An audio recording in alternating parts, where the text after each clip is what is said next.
नमो नमः। आप सभी का हार्दिक स्वागत है जावा की हमारी इस तीसरी कक्षा में। और पिछली कक्षा में हमने ये जाना था कि जो हमारा जावा के अंदर पहला प्रोग्राम है वो कैसे बनाते हैं, साथ में ही टोकन्स क्या होते हैं, टोकन्स के साथ साथ में उसी के जो प्रकार हैं वो सब हमने पढ़े थे।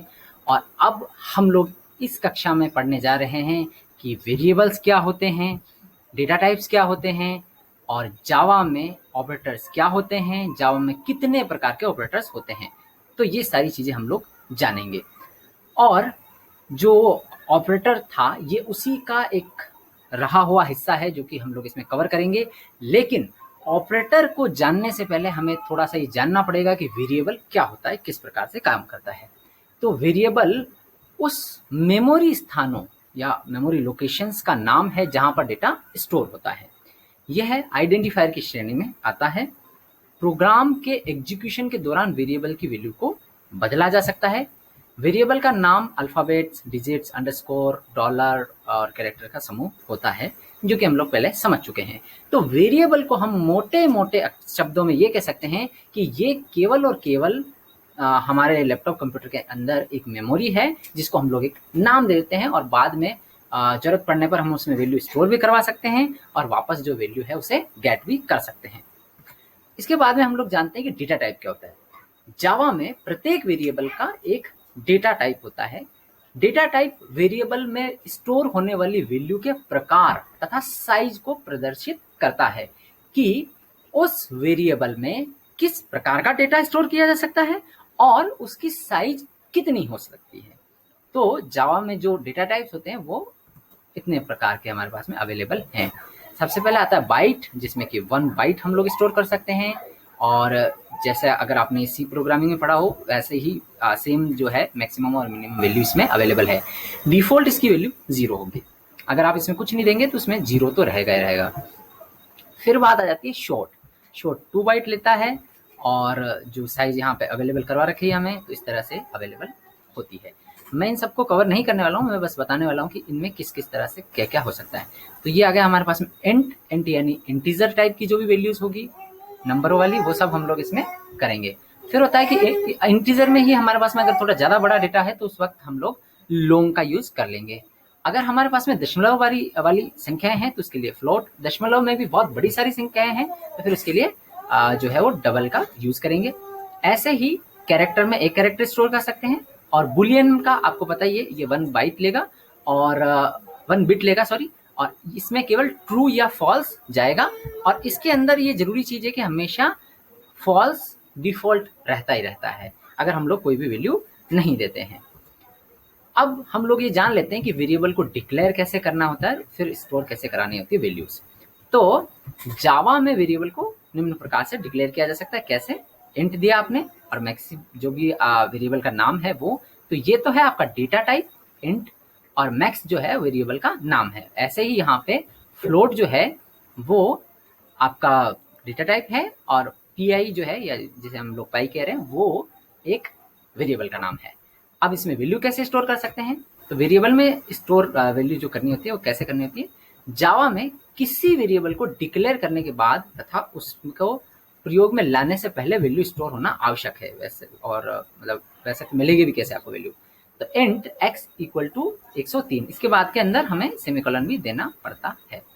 ऐसे ही यहाँ पर भी कुछ चीज़ हमें समझा रखी है कि एक तो ये हुआ कि डायरेक्ट जब हम लोग डिक्लेयर कर रहे हैं वेरिएबल को उस टाइम ही वैल्यू दे दी, और एक उसके जब डिक्लेयर हो गया तो उसके बाद में अलग से उसमें वैल्यू दे दी। तो ये 2 चीज़ हमारे पास में अवेलेबल है। जैसे कि आप देख सकते हैं कि एक तो हो गया इंट ए जहाँ पे केवल डिक्लेयर हुआ, फिर इंट ए इक्वल टू 103 जिसमें कि इसमें वैल्यू गई है। तो सबसे पहले हम लोग क्या करते हैं, आज के लिए अपना एक नया प्रोग्राम बनाएंगे और उसमें ये सारी चीज़ें करके देखते हैं। तो वही शुरुआत से पब्लिक क्लास, और इसका नाम मैं दे रहा हूँ नई क्लास।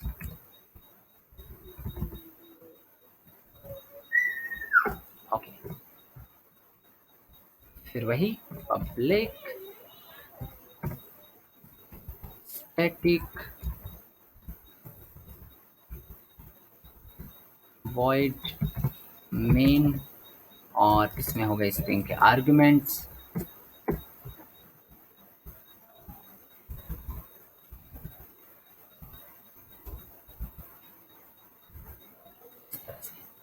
ये हमारा स्ट्रक्चर हो गया। अब मुझे इसको सेव करना है, कंट्रोल सी से मैंने इसको सेव कर लिया, कंट्रोल एस। और मैं उम्मीद करता हूँ कि आप नोटपैड के अंदर इसको कर ही रहे होंगे, तो उसमें कोई प्रॉब्लम नहीं आएगी आपको। नोटपैड प्लस प्लस में ये किया और डॉट जावा जो आपको लिखनी है हर बार वो आपने लिख दी है। अब ये बन चुका है इसका प्रोग्राम। तो एक बार यहाँ पे कुछ system dot out dot println, और इसमें हम लोग लिख देते हैं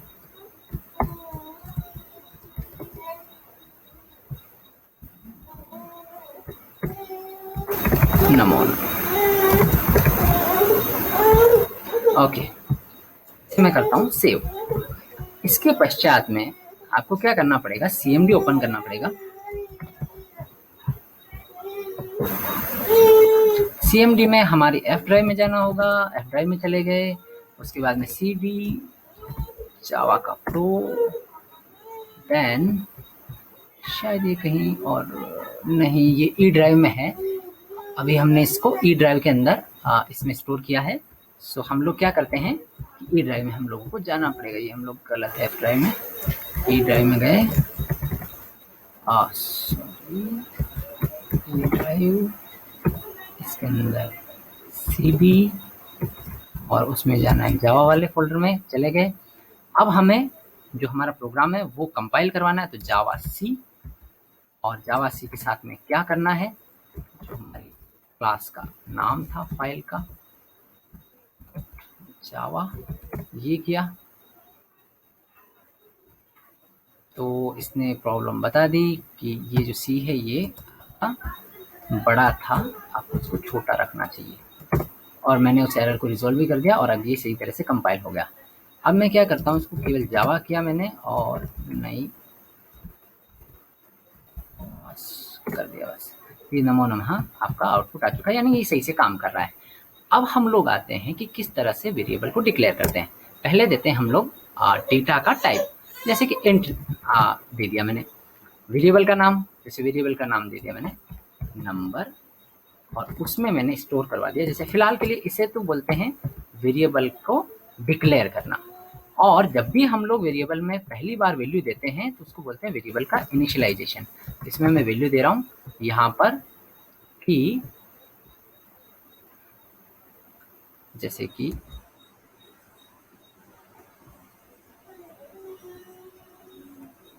कुछ इस तरह से, ठीक है।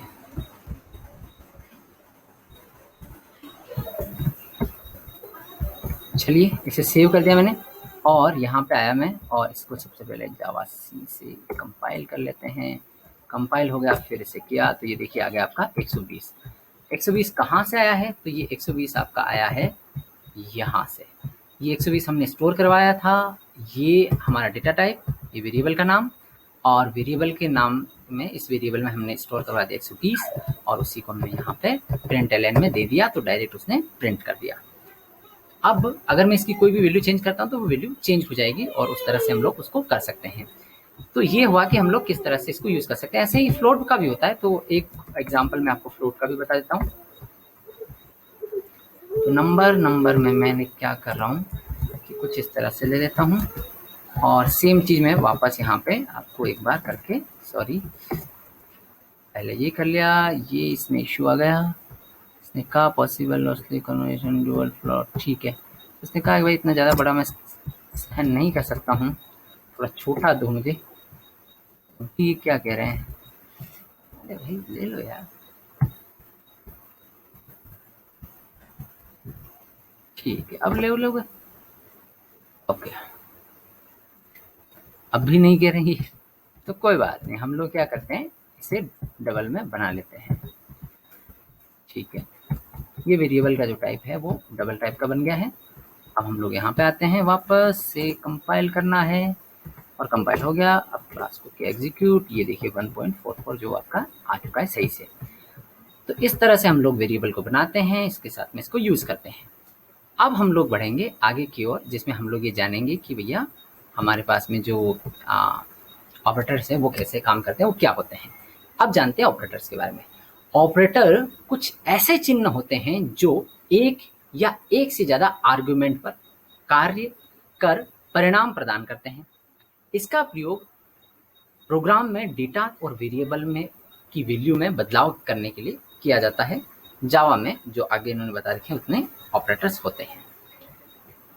टोटल इतने प्रकार के हमारे पास में ऑपरेटर्स अवेलेबल हैं। Arithmetic, relational, logical, assignment operator या इसको शॉर्ट हैंड असाइनमेंट ऑपरेटर भी बोलते हैं। इंक्रीमेंट, डिक्रीमेंट, कंडीशनल ऑपरेटर, जो कि ये ऑपरेटर्स अधिकतर बाकी लैंग्वेजेस में पाए जाते हैं। इसके अलावा इसमें स्पेशल ऑपरेटर आते हैं और इंस्टेंस ऑफ, डॉट ऑपरेटर और बिटवाइज ऑपरेटर। अब ये 9 सारे के सारे ऑपरेटर हम लोग पढ़ने वाले हैं, लेकिन बिटवाइज ऑपरेटर को मैं आपको नहीं पढ़ाने वाला हूँ, क्योंकि ये जो है कभी कभी ऐसा भी कर देते हैं कि आपका इंटरेस्ट पूरी तरीके से खत्म कर देते हैं, क्योंकि ये मुश्किल बना देते हैं। तो इसके लिए मैं इसे नहीं पढ़ाने वाला हूँ, नहीं समझाने वाला हूँ। अगर आपको इसे सीखना हो तो आप अलग से इसके लिए सीख सकते हैं। नेट पे भी बहुत आसानी से अवेलेबल है यदि आप इंटेलिजेंट है। अगर नहीं है उतने तो ये कभी आपके मतलब जीवन में इतना ज़्यादा कोई यूज़ नहीं आने वाला है। मैंने आज तक इसका यूज़ नहीं किया है अपनी प्रोग्रामिंग लैंग्वेजेज में कभी भी, तो इसलिए मैं स्किप करूँगा। अब स्टार्ट करते हैं सबसे पहले ऑपरेटर से। पहले ऑपरेटर को थोड़ा और गहराई से समझ लेते हैं। तो ऐसा मान लीजिए कि आप किसी हॉस्पिटल में गए, तो आप जो हो और इस तरह से मानते हैं, बहुत आसानी से, बहुत अच्छे से आपको थोड़ा सा समझ में आएगा। नंबर एक तो ये किया और ऐसा ही नंबर वो ऐसा कर दिया, इस तरह से कुछ कर दिया। अब मैंने क्या किया, इंट में ले लेते हैं इसको।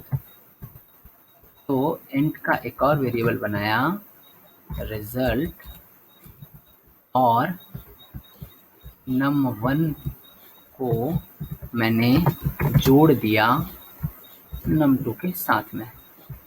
और यहाँ पर क्या है, इसमें मैंने वैल्यू दे रखी थी 10 और इसमें मैंने वैल्यू दे दी है 20। इस हिसाब से नंबर 1 के अंदर 10 है और नंबर 2 के अंदर 20 है। रिजल्ट में क्या होगा, रिजल्ट में इन दोनों को जुड़ के आ जाएगा, इसका मतलब इसमें 30 हो जाना चाहिए। तो एक बार तो हम लोग इसका जो प्रोग्राम है वो सही से कंपाइल करके देख लेते हैं। सेव किया मैंने वहाँ से, अब यहाँ पे आ रहा हूँ, मैं वापस से कंपाइल कर रहा हूँ और वापस इसको कर रहा हूँ। ये देखिए 30 हमारे पास में आउटपुट आ चुका है। लेकिन समझने वाली बात यहाँ पर है इसमें कि यहाँ पर ये जो प्लस है ये एक ऑपरेटर है। ये ऑपरेटर क्या कर रहा है, इन दोनों के अंदर जो भी वैल्यूज है वो वैल्यूज को ऐड करके और इस वाले में वो भेज रहा है। तो इस तरह से ये ऑपरेटर काम करता है। अब आप इसे इस तरह से भी समझ सकते हैं। और इसमें क्या होता है कि जैसे ये तो हुआ ऑपरेटर और ये हुआ ऑपरेंड, तो इस तरह से भी जो है हम लोग इसे समझ सकते हैं। बाकी आप इसे गहराई से और समझ ही लेंगे जब हम लोग इसको एक एक को करवाते जा रहे हैं। ठीक है, तो सबसे पहले आते हैं अंक गणितीय ऑपरेटर्स में या अर्थमेटिक ऑपरेटर्स। तो इसके लिए क्या होता है कि जैसे जोड़, बाकी, गुणा, भाग ऐसा कुछ हमें करना हो तो उस वक्त हम लोग इनका यूज करते हैं।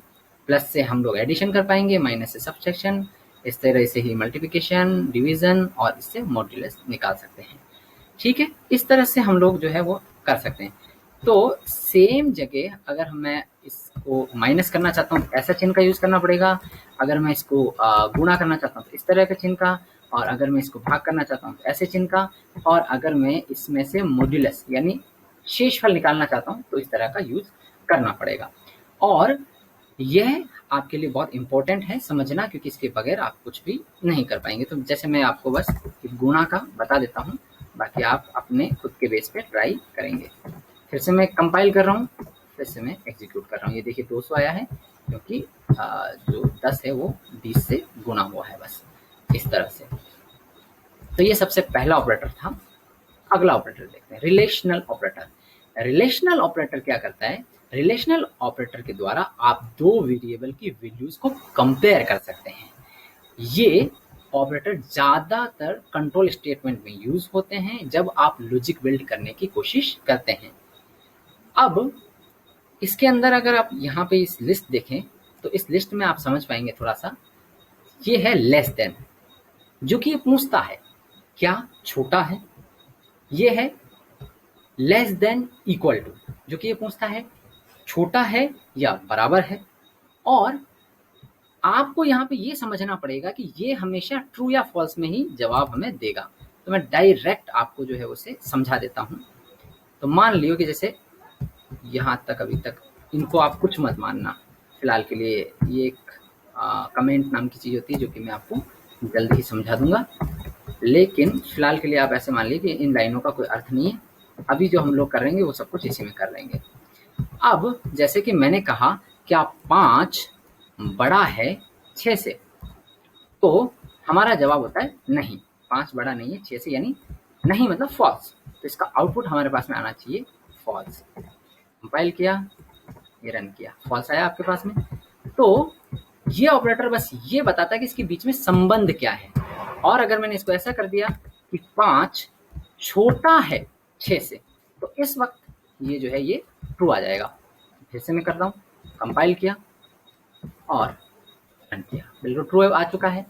अब ऐसे ही मेरे पास में दूसरे भी हैं जो कि मुझे ये बताते हैं कि जो आपका प्रोग्राम है उसमें जैसे कि इक्वल टू या तो छोटा हो या बराबर हो। अगर छोटा होगा तो भी कंडीशन ट्रू हो जाएगी, और अगर बराबर हो तो भी कंडीशन ट्रू हो जाएगी। इसमें बड़ा हो तो कंडीशन ट्रू होगी, लेकिन इस वाले में बड़ा हो या बराबर हो दोनों में कंडीशन ट्रू होगी। इक्वल टू में केवल तभी कंडीशन ट्रू होगी जब वो दोनों वैल्यू जो है वो बराबर होंगे, और नॉट इक्वल टू में जब वो दोनों बराबर नहीं हो। तो ये जो है आप अपने बेस पर कर सकते हैं। इन सबका बस जैसे मैंने यहाँ पे प्रयोग करके दिखाया आपको, इसी तरीके का प्रयोग अपने प्रोग्राम में करना है। जैसे कि मान लो कि आप इक्वल टू कर रहे हैं, तो क्या 5 बराबर है 6 के? बिल्कुल भी नहीं है जी, फॉल्स आना चाहिए। तो आप इस तरह से देखेंगे इसे, और ये आ गया आपका फॉल्स। ठीक है, अब बढ़ते हैं आगे की ओर। अब आते हैं सबसे इम्पोर्टेंट, जिसको हम लोग बोलते हैं लॉजिकल ऑपरेटर, और जो कि आपकी प्रोग्रामिंग का पूरा बेस है। अब इसमें हमारे पास में 3 तरीके के ऑपरेटर हैं जिसको हम लोग बोलते हैं एंड, और नॉट। सबसे पहले समझते हैं कि एंड क्या करता है। तो एंड क्या करता है, जैसे कि यहाँ पर ट्रू है, एंड ऑपरेटर मैंने लगाया है, और यहाँ पर भी ट्रू है। इस केस में वो ट्रू रिटर्न करेगा।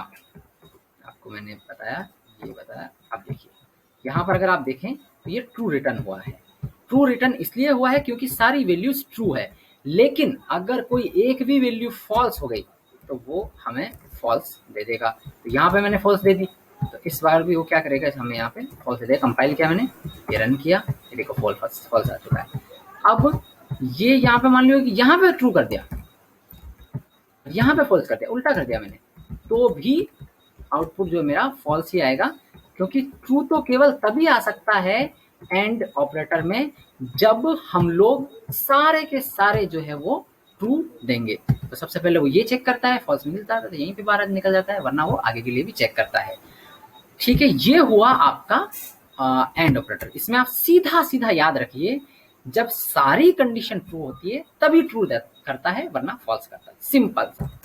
इसके अलावा अगला ये होता है लॉजिकल और, जिसको हम लोग और ऑपरेटर बोलते हैं। तो अगर जैसे कि इसकी जगह बस इस तरह का ऑपरेटर का हम लोग यूज करते हैं, इस ऑपरेटर में कोई भी कंडीशन अगर ट्रू होगी, कोई भी एक कंडीशन ट्रू होगी तो रिजल्ट जो है वो ट्रू आ जाएगा, वरना तो फॉल्स आना ही है। ठीक है, ये मैंने किया इसको कंपाइल, ये किया रन, ये ट्रू आ चुका है। इस तरह से दोनों ट्रू होंगे तो भी ट्रू हो जाएगा, लेकिन जब दोनों के दोनों फॉल्स हो जाएंगे तब जाके ये फॉल्स होगा। तो इस बार ये क्या हो जाएगा, फॉल्स हो जाएगा इस वाले कंडीशन में। ये देखिए इस तरह से ये फॉल्स हो चुका है। तो इस तरह से हमने जान लिया कि ये क्या है। अब होता है हमारे पास में नॉट ऑपरेटर। नॉट क्या करता है, ट्रू को फॉल्स और फॉल्स को ट्रू करता है। तो यहाँ पे मेरे पास फॉल्स है, फॉल्स को मैं अगर इसमें नॉट ऑपरेटर देता हूँ तो वो इसको क्या कर देगा, उसको ट्रू कर देगा। चलिए देखिए, ट्रू कर दिया इसने, और अगर ये ट्रू होगा तो ये इसको फॉल्स कर देगा, बस उल्टा कर देगा। तो यही इसका काम है, इसी से ये पूरा यूज करता है। ठीक है, अब हम लोग बढ़ते हैं आगे असाइनमेंट ऑपरेटर की तरफ। तो असाइनमेंट ऑपरेटर का थोड़ी सी झलक तो हमने देखी थी, लेकिन ये और झलक हम लोग देख लेते हैं। तो असाइनमेंट ऑपरेटर में क्या है कि अगर इक्वल टू देंगे तो वो उसमें बराबर दे देगा। जैसे कि ए के अंदर अभी फिलहाल 10 है वैल्यू, और ये डायरेक्ट 10 वैल्यू जो है वो a नाम के वेरिएबल में चली जाएगी। लेकिन अगर मैं प्लस इक्वल करता हूं, ये वाला ऑपरेटर यूज करता हूं, तो उस केस में जो a में वैल्यू होगी, जैसे कि a में अभी वैल्यू 10 है, 10 वैल्यू अभी यहां पे होगी, तो 10 में ये 10 और जुड़ जाएगी, तो अब ये हो जाएगी 20। अब मान लो ये ऑपरेटर आया, तो a में वैल्यू है 20, उसमें से माइनस चला जाएगा 10, 20 में से माइनस चला गया, अब बच गया 10। अब यहां पर आया तो यहां पे जो पहले वैल्यू थी कि अब 10 बची है, 10 में से जो 10 से 10 गुना हो जाएगा, तो 100 इस तरह से इसका आउटपुट आ जाएगा। इस तरह से ये इनका पूरा चलता है कि जो पहले से वैल्यू अवेलेबल है उसके साथ में भी इसका हो जाता है। ठीक है, इसके बाद में आते हैं हम लोग इंक्रीमेंट डिक्रीमेंट ऑपरेटर में। इंक्रीमेंट डिक्रीमेंट ऑपरेटर क्या करते हैं, तो इसे समझने के लिए हम लोगों को वापस ऐसे थोड़े से कोड के अंदर जाना पड़ेगा और समझना होगा। अभी नंबर 1 की वैल्यू है 10। अब मैं इसे इंक्रीमेंट ऑपरेटर, आप अपना वेरिएबल का नाम देते हैं, उसके बाद में जैसे प्लस प्लस लगा देंगे तो ये इंक्रीमेंट ऑपरेटर हो जाएगा। मैंने इसे सेव कर दिया, यहाँ से फिर से आता हूँ, कंपाइल किया और ये रन कर दिया, ट्रू आया। ओह सॉरी, मैंने वो चेंज नहीं किया था, इसको प्रिंट करवाना मुझे, ये मैंने क्या कर दिया, यहाँ पे आके इसको चेंज कर दिया। ठीक है जी, ये मैंने इसको किया, यहाँ से ये 11 आ चुका है। तो जो भी आपकी वैल्यू होगी उसमें से एक बढ़कर आ जाएगा, और ऐसे ही अगर मैं माइनस माइनस कर देता हूँ, यानी डिक्रीमेंट ऑपरेटर का यूज करता हूँ, जो वैल्यू आपकी होगी उसमें से एक कम आ जाएगा। 10 है तो 9 आ जाना चाहिए आउटपुट। तो करो कंपाइल और करो रन, 9 आ चुका है। तो जो हम लोग चाह रहे थे वो बिल्कुल यहाँ पे प्रयोग में आ रहा है। अब आता है कंडीशनल ऑपरेटर। तो कंडीशनल ऑपरेटर को आप जब इफ और वो कंडीशन समझेंगे तब और बेहतर तरीके से समझ पाएंगे, लेकिन फिलहाल के लिए कुछ अभी इस तरह से समझिए। कंडीशनल ऑपरेटर इफ एल्स की तरह होता है। इसे आप one line if else statement भी कह सकते हैं। इसे यूज करना बहुत ही आसान है। क्वेश्चन मार्क से पहले एक कंडीशन दी जाती है, यदि ये कंडीशन ट्रू होती है तो कॉलन से पहले वाला स्टेटमेंट, और यदि कंडीशन फॉल्स होती है तो कॉलन के बाद वाला स्टेटमेंट रिजल्ट के रूप में रिटर्न हो जाता है। तो जैसे कि आप यहाँ पे देखिए, ये z है, z वेरिएबल में क्या जाएगा, तो सबसे पहले यहाँ पे ये कंडीशन है। ठीक है, इसका सिंटेक्स यही है कि यहाँ पे ये कंडीशन देते हैं, फिर ये क्वेश्चन मार्क देते हैं और यहाँ पे ये कॉलन देते हैं। ये है जो कि इसे अलग अलग हिस्सों में बांटता है। तो कंडीशन क्या है, क्या 5 बड़ा है 8 से, क्या 5 बड़ा है 8 से, नहीं, तो कंडीशन हो गई फॉल्स। तो फॉल्स के केस में वो इसको नहीं, इसको उसमें आउटपुट में दे देगा। तो आउटपुट में क्या चला जाएगा, इस z में स्टोर होने के लिए 3 चला जाएगा। ठीक है जी, तो इसको डायरेक्ट कुछ इस तरह से देख लेते हैं। 5 बड़ा है क्या 8 से, फिर मैंने दिया क्वेश्चन मार्क, फिर मेरे को जो ट्रू वाला काम लिखना है कि अगर ये सही हो तो कंडीशन में क्या जाना चाहिए। इसके लिए मैं लिख रहा हूँ कि भैया आप चले जाओ 8, वरना चले जाओ 5। इस तरह से ये मैंने अपनी कंडीशन जो है वो अपने अकॉर्डिंग दी है। सेव कर रहा हूँ मैं इसे और कंपाइल कर रहा हूँ, फिर रन कर रहा हूँ। ये देखिए 5 मेरे पास में आया है। 5 क्यों आया है, क्योंकि ये फॉल्स वाले में गया है, क्योंकि अगर ट्रू वाले में जाता तो 8 आता। तो हम लोग इसको कंडीशन को चेंज कर लेते हैं, कंडीशन को ऐसा बना देते हैं कि ये 5 छोटा है क्या 8 से, इस केस में 8 चला जाएगा। तो इस तरह से हम लोग इसको देख सकते हैं। ये मैंने कंपाइल किया और ये मैंने इसको रन किया, ये 8 आ चुका है। तो इस तरह से ये जो है काम करती है कि ये कंडीशनल ऑपरेटर। इसका प्रयोग बहुत अच्छे से आप कर सकते हैं जब भी कोड को छोटा करना चाहते हैं, जो कि आप फ्यूचर में थोड़ा और बेहतर तरीके से सीख पाएंगे जब हम लोग एक एक का पूरा जो है वो प्रैक्टिकल करते रहेंगे। फिर आता है स्पेशल ऑपरेटर। तो जावा में कुछ स्पेशल ऑपरेटर प्रोवाइड करती है, कुछ स्पेशल ऑपरेटर परफॉर्म करने के लिए हम लोग यूज कर सकते हैं, जिसका फुलफिल हम लोग कर सकते हैं। तो 2 तरीके के स्पेशल ऑपरेटर अपने पास में है, इंस्टेंस ऑफ और डॉट ऑपरेटर। तो इंस्टेंस ऑफ क्या करता है वो हम लोग इसमें समझ लेते हैं। दाईं तरफ दिया गया ऑब्जेक्ट अगर बाईं तरफ की दी हुई क्लास से बना होता है तो ये ऑपरेटर ट्रू करता है, अन्यथा फॉल्स रिटर्न करता है। तो हम लोग आगे चल के सीखने वाले हैं कि क्लास का वेरिएबल कैसे बनाते हैं, तो अगर वो उसका वेरिएबल होगा तो वो ट्रू रिटर्न करेगा, वरना वो फॉल्स रिटर्न करेगा। तो ये इंस्टेंस ऑफ इस तरह से यूज में लेते हैं। फिलहाल के लिए आप इसे बेहतर तरीके से नहीं समझ पाएंगे, तो अपने दिमाग को थोड़ा सा शांति में लाओ और आगे की ओर बढ़ जाओ।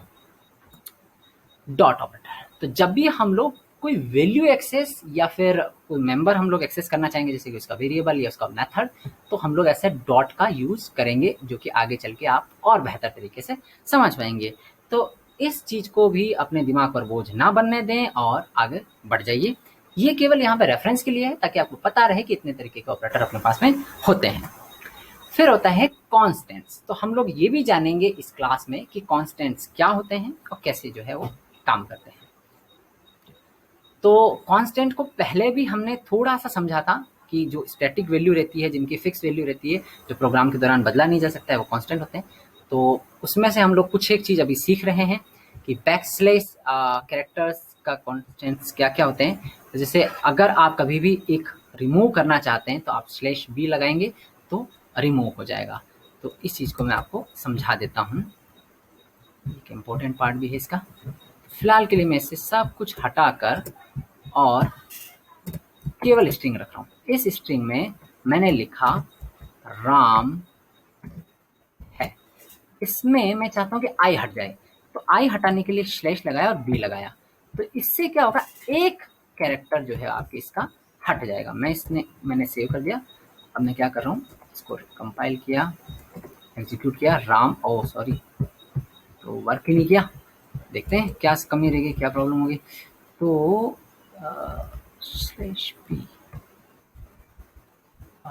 ठीक ही लग रहा है सब कुछ। ठीक है, एक बार /n जो है वो ट्राई कर लेते हैं कि मेरे अकॉर्डिंग तो ये चलना चाहिए था। तो राम राम राम राम सा है वो नीचे वाली लाइन में आ जाना चाहिए आपका। बिल्कुल ऐसे मैंने सेव किया। हो हाँ, ये सेव ही नहीं हुआ था पहले, तो चलेगा कैसे? ये मेरी एक गलती रह गई थी। अब इसे देख लेते हैं। ठीक है, देखिए राम राम सा में जो सा है वो नीचे आ चुका है, वो नई लाइन में आ चुका है। यानी हमारे ये जो है ये सब वर्क करते हैं और आप यहीं से इसे समझ सकते हैं कैसे इनको प्रयोग में लेकर आना है। ठीक है, तो फॉर्म फीड के लिए, न्यू लाइन के लिए, कैरी रिटर्न, टैब देने के लिए, सिंगल कोट देने के लिए, ये सब कुछ होता है। लेकिन ये सिंगल कोट और डबल कोट ये मैं थोड़ा सा समझा देता हूँ, बाकी जो है वो आप समझना आपके लिए आसान ही होगा। अब क्या है कि जैसे कि मान लो इस राम को मैं ऐसे वाले के अंदर लिखना चाहता हूँ, लेकिन ऐसे वाले में आप नहीं लिख पाएंगे डायरेक्ट, ये दे देगा एरर मैं आपको बता देता हूँ। एरर दे देना भाई। हाँ ठीक है, एरर दे दी इसने, मांगी हुई एरर मिली है हमें। हाँ, बाकी बहुत मुश्किल होता है। तो / इस तरह से दीजिएगा आप, इस तरह से। इस केस में ये क्या करेगा, ये हमने जावा से किया, ये कंपाइल भी होगा। और ये देखिए राम राम सा में अगर आप यहाँ पे देखें तो ये डबल कोट जो है वो अच्छे से आ गए हैं। सेम चीज सिंगल कोट के साथ में भी होती है। तो हम लोग डबल कोट के अंदर जब भी डबल कोट देना चाहेंगे तो इस तरह से यूज करेंगे। ऐसे ही सिंगल कोट में अगर सिंगल कोट यूज करना चाहेंगे तो भी इस तरह से यूज हम लोग करेंगे। ये इसका मेन फंक्शनलिटी है जो कि हमें समझनी होगी, आगे चल के कभी प्रोग्रामिंग में हमें रोक सकती है। जिस क्षण का आप इंतजार कर रहे थे वो क्षण आ चुका है। वीडियो देखने के लिए आपका बहुत बहुत धन्यवाद, थैंक यू सो मच। और इसके लिए जो असाइनमेंट आपको करने हैं उसमें हमें हर एक ऑपरेटर का एक असाइनमेंट करना है और उसका एक एग्जाम्पल करके और मेरे क्लासरूम पे आपको सबमिट करना है। और अगर आप यूट्यूब पे पढ़ रहे हैं तो आनंद में रहिए, मजे में रहिए और मिलते हैं हमारी अगली क्लास के अंदर। तब तक के लिए नमो नमः, थैंक यू सो मच।